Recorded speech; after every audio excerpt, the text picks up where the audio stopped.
Hello my friend, welcome back to Simple Happy Zen. It's Vera here, and we have another Minimalism for Beginners video today where I share common decluttering mistakes to avoid, so basically how not to declutter.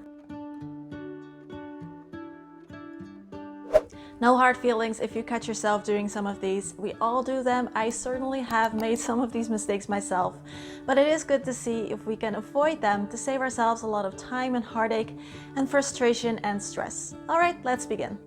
The first decluttering mistake to avoid is relying solely on what other people tell you and not doing things your own way in a way that feels good and makes sense to you.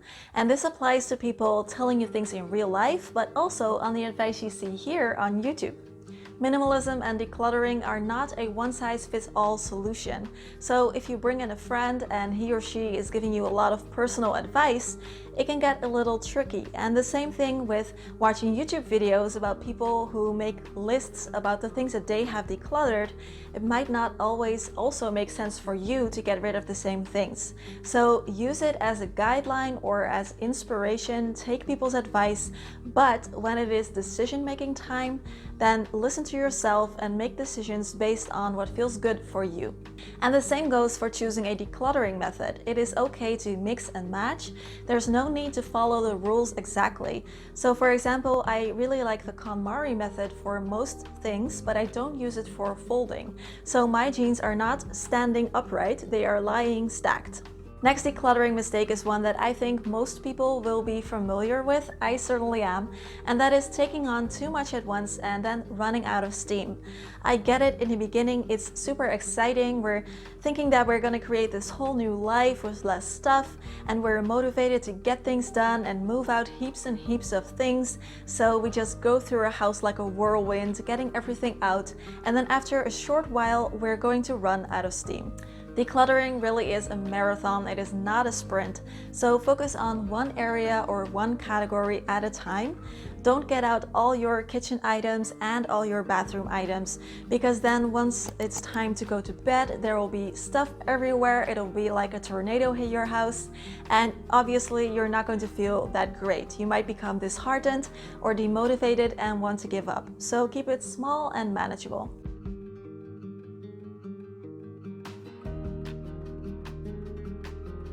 People are really good at making up logical justifications for their behavior.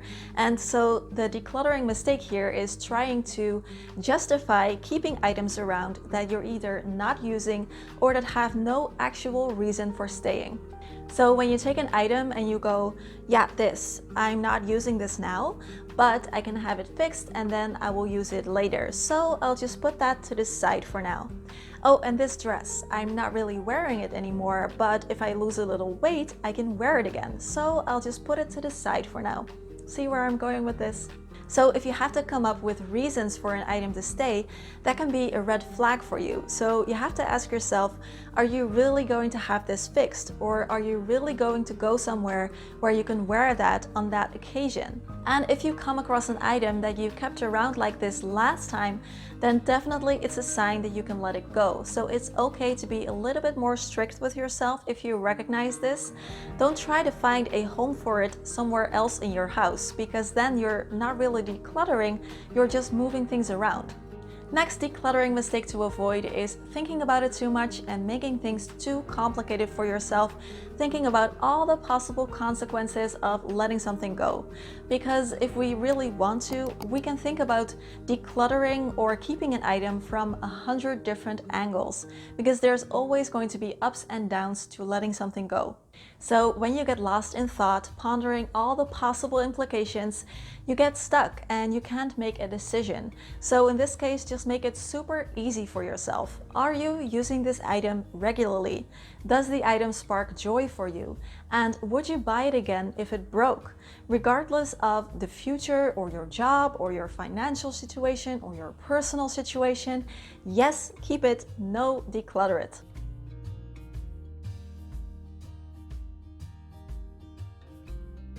Next is getting caught in the trap of possibly regretting decluttering something. And this applies mostly to things like hobbies, or a course you haven't finished, or clothing that doesn't fit anymore, a business you haven't started yet, a sport you haven't taken up yet.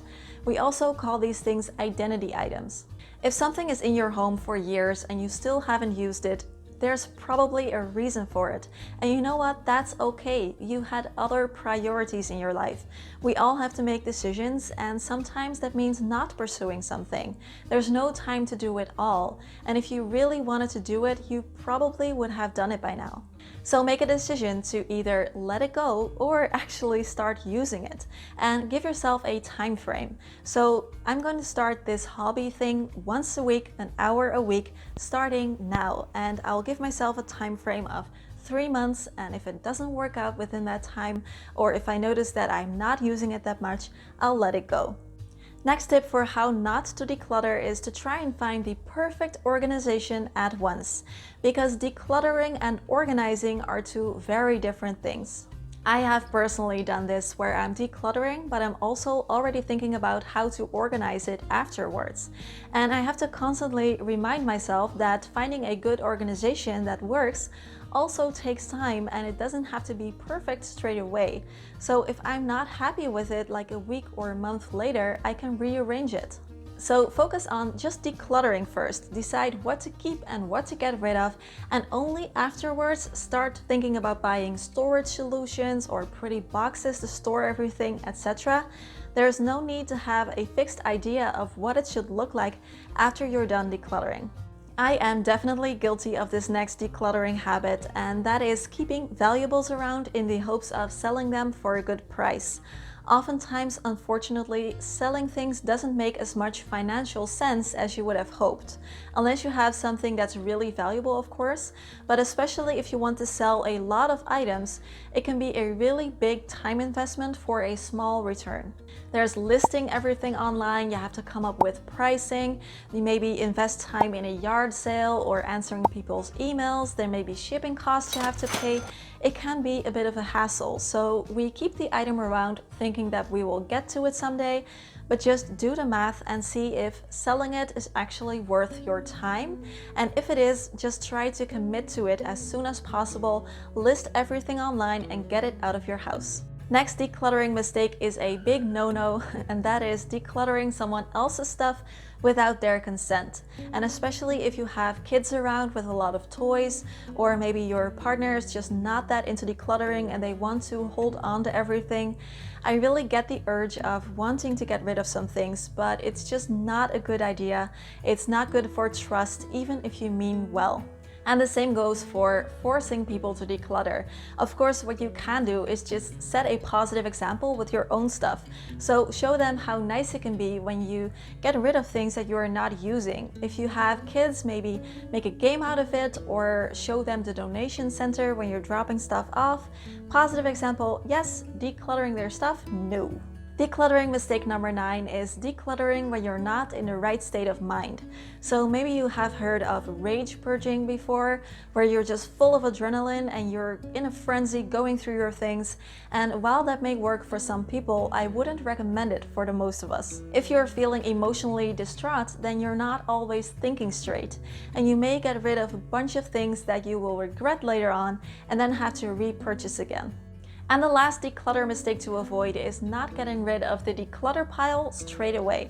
So keeping it around your house, or maybe in the back of your car for weeks or even months. And this last part can be a big hassle. So make it easy for yourself and take care of it as soon as you can, so you can just enjoy your clutter-free home. And also you won't have the option of going back through it and taking stuff back into your house. By the way, if you enjoy my videos, then you might also like my newsletter. Every Saturday, I send out a short email filled with tips and encouragement, as well as personal news and channel updates. I started this newsletter because it's another way to connect with you. And as always, I write them from the heart, and I promise to fill them with lots of valuable content. Of course, there's no spam, and you can opt out anytime. To sign up, go to simplehappyzen.com/newsletter or click the link in the description. Let me know which of these decluttering mistakes you have made, and if you have any tips for the rest of us. There will be more minimalism and decluttering videos right here, and click here to subscribe for weekly videos. Have an awesome day, and I'll see you all again soon. Bye bye!